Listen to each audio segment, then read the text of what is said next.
ناظرین، عید الفطر ایک اہم مذہبی تہوار ہے جسے پوری دنیا میں بسنے والے مسلمان رمضان المبارک کا مہینہ ختم ہونے پر مناتے ہیں۔ عید کے دن مسلمانوں کو روزہ رکھنے سے منع کیا گیا ہے۔ مسلمان رمضان کے 29 یا 30 روزے رکھنے کے بعد یکم شوال کو عید مناتے ہیں۔ کسی بھی قمری مہینے کا آغاز مقامی مذہبی رہنماؤں کے چاند نظر آ جانے کے فیصلے سے ہوتا ہے۔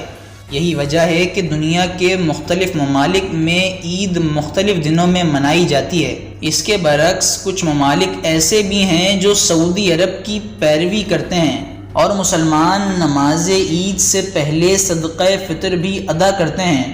لیکن شاید یہ بات آپ نہ جانتے ہوں کہ سب سے پہلے عید کب منائی گئی۔ ناظرین، مسلمانوں نے سب سے پہلے عید الفطر سن 2 ہجری بمطابق 624 سن عیسوی کو منائی، اور آج بھی پوری دنیا میں مسلمان بڑی دھوم دھام سے عید الفطر کا تہوار مناتے ہیں، جہاں خوشی منانے کے ساتھ ساتھ اسلامی اخلاقی اقدار کی پاسداری بھی کی جاتی ہے۔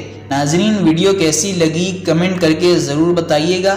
ویڈیو کو لائک اور چینل کو سبسکرائب کر لیجئے۔ اگلی ویڈیو میں ملاقات ہوگی، تب تک کے لیے اجازت دیجیے۔ اللہ حافظ۔